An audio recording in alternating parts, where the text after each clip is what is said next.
India and Indonesia share civilizational ties which go back thousands of years. India and Indonesia are maritime neighbors, sharing a historical, cultural, civilizational, and historical linkages. Values of pluralism, inclusiveness, and the rule of law are common to both our countries, and these shared values have given direction to our contemporary relations. As two leading democracies in Asia, we share many commonalities that help lay the foundation of sustained defense, trade, cultural, and diplomatic cooperation.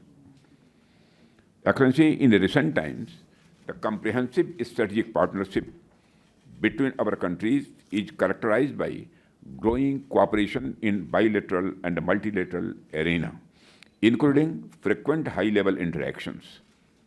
Both India and Indonesia adopted shared vision on maritime cooperation in the Indo-Pacific between India and Indonesia. During visit of our Prime Minister to Indonesia in May 2018, as well as the signing of the enhanced agreement on defense cooperation. My frequent meetings with His Excellency Prabowo Subianto as Defense Minister further strengthen both our countries' commitment to augment defense cooperation. Excellency, state visit of President Prabowo Subianto to India from 23 to 26 January 2025, during which he was also chief guest of our Republic Day parade, has infused fresh impetus to India-Indonesia relations with a renewed focus in defense and security.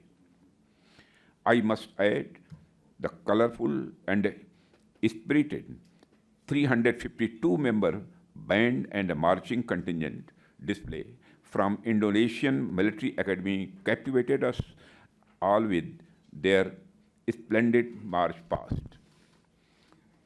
Through the decades, our defense ties have flourished, built on the foundation of the mutual commitment to regional security. Today's dialogue serves as a testament to the growing strength of our defense cooperation, which is an important pillar of our cooperation. Excellency, during the deliberations today, I look forward to have free and frank exchange of views to further deepen and expand our bilateral defense cooperation. Thank you very much, Excellency.